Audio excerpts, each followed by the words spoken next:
Hi friends, రోతులు ఇక్కడ ఏం చేస్తున్నాం అనుకుంటున్నారా? ఇక్కడ పైప్ లైన్ కంప్లైంట్ వచ్చింది. వాటర్ అనేది ట్యాంక్ 5 నిమిషాలు ఖాళీ అయిపోతుంది. 10 నిమిషాలు కూడా కాదు. ఓకే ఫ్రెండ్స్, మొత్తం లీకేజ్ అయిపోతుంది ఇక్కడ కింద. అందుకే నైట్ టైం రావాల్సి వచ్చింది. ఇక్కడ చూసారు కదా, ఇక్కడ జలపాతం అనేది కింద నుంచి వెళ్ళిపోతుంది పైప్ లైన్. చూడండి కింద మనకి ఇది ఏంటిది సపట కింద నుంచి పునాదుల నుంచి చూడండి అది వెళ్ళిపోతుంది. మొత్తం లీకేజ్ అయిపోయి పొలం అంటే వెళ్ళిపోతుంది వాటర్. అందుకే నైట్ టైం రావాల్సి వచ్చిందండి ఇక్కడికి. మొత్తం వాటర్ ఉండలేదు అన్నారని సర్లేండి వచ్చి చూస్తే నాకైతే ఇక్కడ డౌట్ ఉందండి. ఇక్కడ బదులు కొట్టాలి. ఇక్కడ కొంచెం సపట దిగినట్టుగా ఉంది. దిగడం వల్ల పైప్ లైన్ అనేది కట్ అయిపోతాయండి.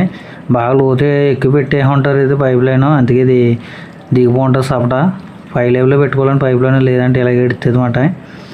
ఓకే, లోతుగా పెట్టేస్తే ఇలాగ ఎడుతుంది అన్నమాట కంపెనీ. కాబట్టి 5 లెవెల్ పెట్టుకోవాలి. సపట దిగిపోయినప్పుడు కట్ అయిపోతుంది అన్నమాట. ఇప్పుడు అయితే మేము మిషన్ లైన్లో పెట్టుకున్నప్పుడు కొట్టాలన్నమాట. దీన్ని కొట్టి ఇప్పుడు అక్కడ ఏమైందంటే చూడాలన్నమాట. ఓకే ఫ్రెండ్స్, చూసారు కదా, మా గన్ అది లైన్లో పెట్టాం. బుల్లెట్ గన్ను మొదలు కూడా వేయాలన్నమాట. ఇది తొక్కుల కింద కూడా వేస్తామంటే ఇప్పుడు కొట్టేసి చూడాలి ఇక్కడ ఏమైంది అన్నది.